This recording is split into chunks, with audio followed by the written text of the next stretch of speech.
Richard Southern joins us with a look at the day's top business stories. And Richard, we begin with an optimistic outlook from the Bank of Canada. Yeah, it's not often we start the business report with something optimistic, so let's do that, Janella. The Bank of Canada actually had some good things to say. We heard from the bank and its brand new governor, a man by the name of Tiff Macklem. He took over today. And Mr. Macklem said, you know what? I think the Canadian economy has avoided the worst possible economic scenario amid COVID-19. He said the crisis as well, in his opinion, appears to have peaked, at least again, economic. Just a few months ago, the bank was thinking that the economy, GDP, might fall 30% in the second quarter. Now it's thinking maybe 10 to 20%. Still not good, but much better than what it was thinking prior. It's expected the economy to start growing again come the third quarter, crediting all the government spending and the low interest rates for that. Janelle, the bank left the main interest rate unchanged today. So it was nice to hear something a little bit on the positive side.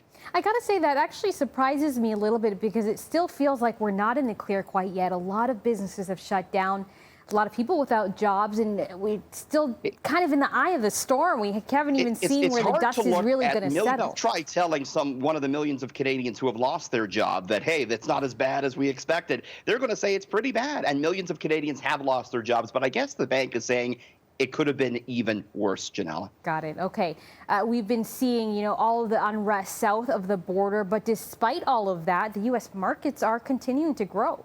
I mean, this is the most astounding thing. Ever since late March, stocks have pretty much gone straight up, Janella, and they've done it in the face of the global pandemic. They've done it with this terrible economic situation we're talking about. And now lately, the last week, they've done it in the face of growing civil unrest in the United States. But you know what? We've seen this before. In the year 1968, we had very much the same type of upheaval we're having now, and stocks rose that year. I talked to investment expert Wolfgang Klein. The market defies logic, but the market looks forward. So yes, the period in the 60s, the market had a social unrest, it had a war, it had questionable economic environment, and yet the market pushed higher. That's exactly what's taking place right now. Janella, back in '68, before you and I were born, they had, the civil rights movement taking hold in the United States, MLK, Robert Kennedy assassinated, and they had something called the Hong Kong flu, which was killing millions. So very much the same as what we're looking at now, yet the Wall Street market was up almost 11% that year. Interesting. Okay, back here at home, a beloved Toronto entrepreneur has passed away.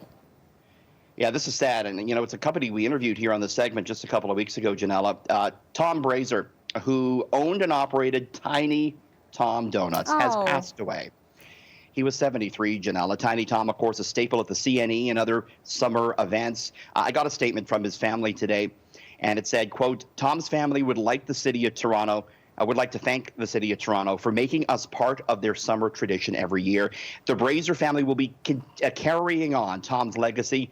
We look forward to serving you his famous Tiny Tom Donuts soon. So our condolences there to that family, but Janella. His memory will live on in those delicious Tiny Tom's donuts. 100%.